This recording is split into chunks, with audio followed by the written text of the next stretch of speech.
Good morning, everybody, and welcome to St. John United Church of Christ.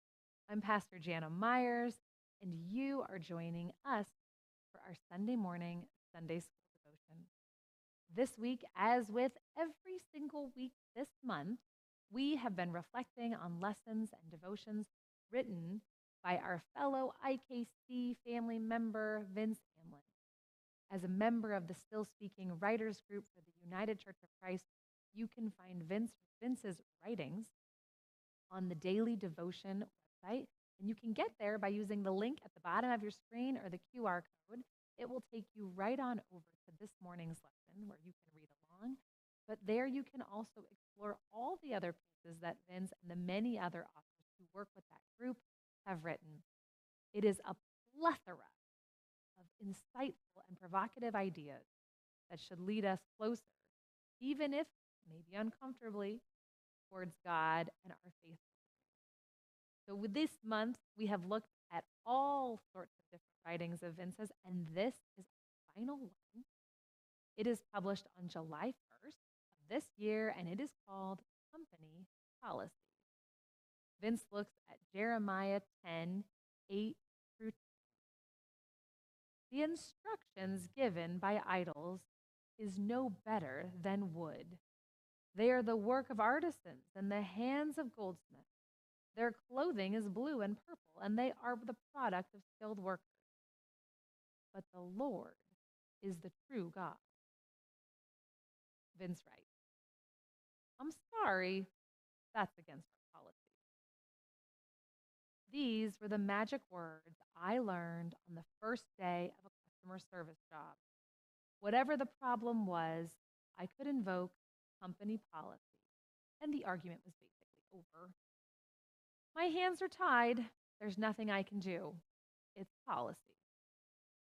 Of course, the truth was that I could solve most problems in just a few keystrokes, and if a customer asked for the manager, she would listen understandably to their story and then send them back to me to do just that. But in the meantime, I knew my line.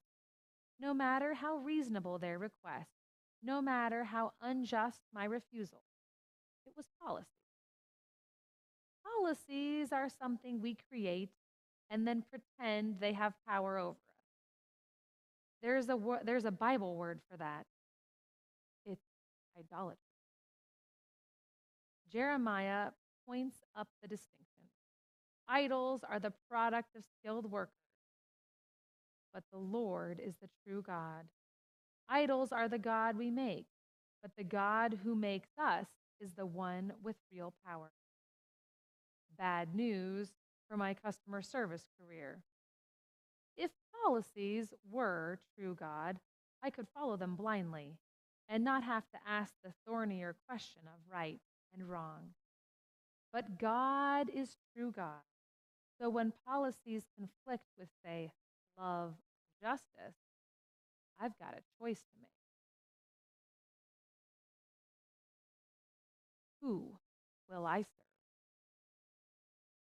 I really like this distinction. I really like this challenge that Vince sets before us, that we have to figure out if what we are following is something we made up or something God calls us to. It's such an important distinction. Having spent many, many years in churches and many, many years in church meetings, how often have I heard the phrase, oh, well, the bylaws don't say that. The Constitution says we have to do this. Oh, well, the church policy is this. How often have I heard us throw up our hands when we could do something different with the phrase, now that's not in the church constitution. No, no, no. The bylaws, we have to stick to the bylaws. Or my favorite, you can't talk right now, Jana. That's against Robert's Rule of Order.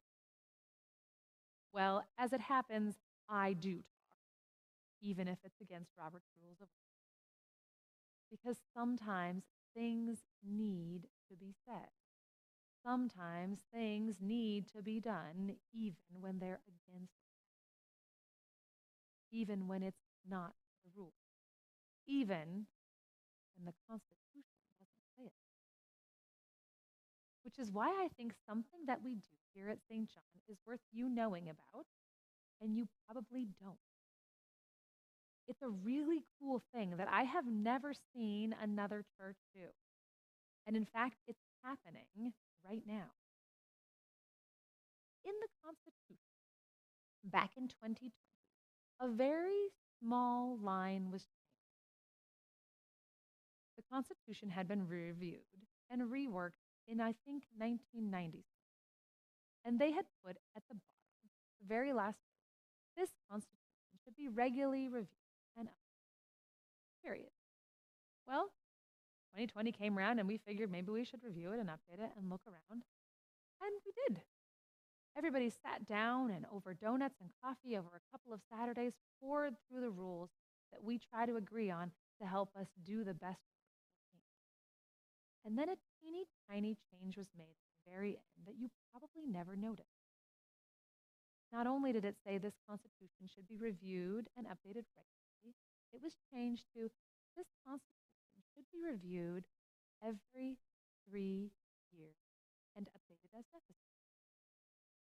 Every 3 years. I have never worked for a church that has agreed to review its governing practices every 3 years. And what's more so, I've never worked for a church that has ever voluntarily reviewed its practices, policies, because it's a good idea. And yet, at the beginning of this year, in one of our consistory meetings, a member raised their hand and said, "Don't forget, this year it's time to review the Constitution." And everybody agreed and sat down. And so since July and August, groups of people have been meeting without as many coffee and donuts and agreeing to review the rules that guide us. Not because there's a crisis, not because there's a problem, but because we understand that the things that we say and do should reflect who and what we are and what we believe. And as we change, those might need to change too. To me, it is both shocking that a church would know to do this, and more amazing that it would do it, to voluntarily examine oneself and make adjustments as needed so that we might closely figure out what's right and then do it. The things that are being proposed to change are simply things that the chair of the group said, we should either figure out if what we're doing is written down, or we should change the way we're doing it to match what we want to do. His premise and way of bringing us together is not about conforming to the policy, but instead trying to write rules that reflect the best practices of our church and either get us to do them or change the rules so that they say what the best thing is. It's a fantastic. And I wonder if you thought about doing this in your life. If instead of saying, this is my routine or schedule and this is what has to be done, you might say, what's best for me? And how do I change so that I'm doing that? What would you might say, I'm already doing the best thing. So maybe I should do more of that. This process of reviewing our Constitution, of looking at our policies, has reminded us that we need to do a few things more. We need more people to serve on committees and join up on teams and volunteer. Because we've got a lot to do, and the church needs to be a place of service and love. But it also reminds us that by reviewing these policies, checking back in with the governing documents, we've put a lot of thought and intentionality behind who we are and what we do and why. And there is basically no thing that happens within this body that isn't thought about, prayed over, and worked Doesn't mean we always get it right. Doesn't mean that it's perfect. But it means that there's a lot of intentionality and preparation behind everything we do. And when we get it wrong, we're not going to wait forever and just say that's policy. We're going to say, oh, we should change that. We should make a note. And in the Constitution revision, we should make policies that best reflect how we're serving God now.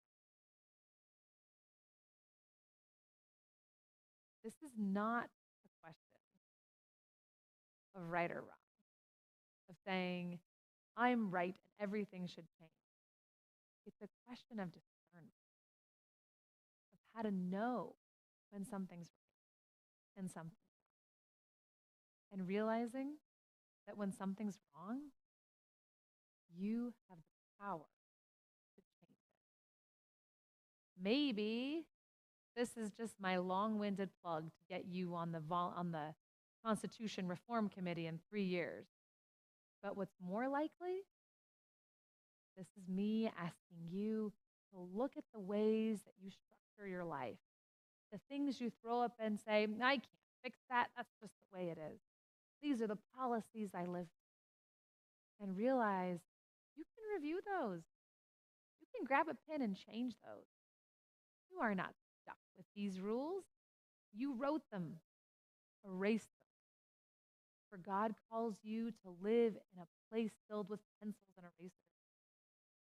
We say here that God is a still speaking God, which means that we have to be a people who keep listening with pencils and paper at hand to write down the new instructions, to make edits for the ways those sentences have been revised, and to live into the reality of a people who are willing to change the policy to serve the God who loves us.